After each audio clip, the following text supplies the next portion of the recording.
Do you belong to the category of those people who watched movies with all their senses? Their eyes and minds are so sharp that they wouldn't miss even a single scene and catch if there's any mistake in it.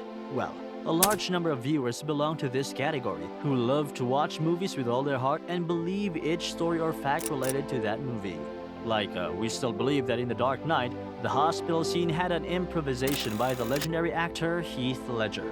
If your answer is yes, then do check out our video for today without a doubt. Hello, welcome to Watch Flicks. In today's video, we'll debunk your movie myths which you believed for a long time. Let's start. The Madness of King George. Can you believe that the director changed the title of the movie just because the title had three? Yeah, the original name of the movie was The Madness of George III. The reason which led to changing the title was that the filmmakers didn't want that the American audience may have any confusion because they had no knowledge about the monarchy culture. So George III may give confusion that they might have missed the first two parts, which is kinda hilarious. Titanic. Words cannot describe the hype of this movie.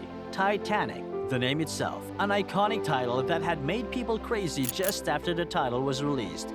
There's a myth related to this iconic movie about the big door, which came to an end when director James said that the whole thing had been blown away out of proportion. He pointed out that Jack actually tried to get in the door but nearly flips it, so he doesn't try it again in order to save Rose. Only after this statement, people believe that it was only a myth.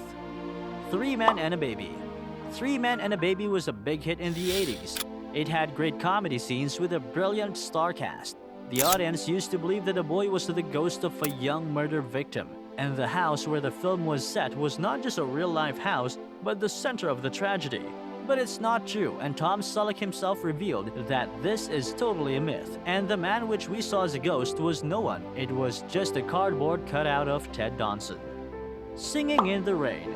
This musical video was a great hit of its time, and it has a myth. People used to believe that the director and the makers added milk to the rain so that the rain would show better on camera. But this is only a myth. Yes, the co-director of the movie said, when you're shooting rain, it has to be backlit, or you may not see it very well. There have been a lot of stories about how he put milk in the water so you could see the rain. But it's not true. You have to put a light behind the rain so that the raindrops show. If you put the light in front of the rain, with no light behind it, the rain disappears. That's the real story behind it. The Dark Knight. Do you still remember the hospital explosion scene? Well, who wouldn't? That scene made history. Not just because of late actor Heath Ledger's iconic expressions, but also because of a story which is still believed to be true. Actually, the audience believed that the sequence is often attributed to Ledger's improvisation, that the cast and crew only had one chance to get the scene on film, and that when it seemed to be going wrong, the actor kept going so the stunt wouldn't be ruined. But that's not true. It was a planned scene. The director had already told everyone how it will go, and everyone did the same. There was no improvisation by the actor. But yes, the acting in the movie is quite an iconic art. Do you still believe these myths? Let us know in the comments. Thanks for watching.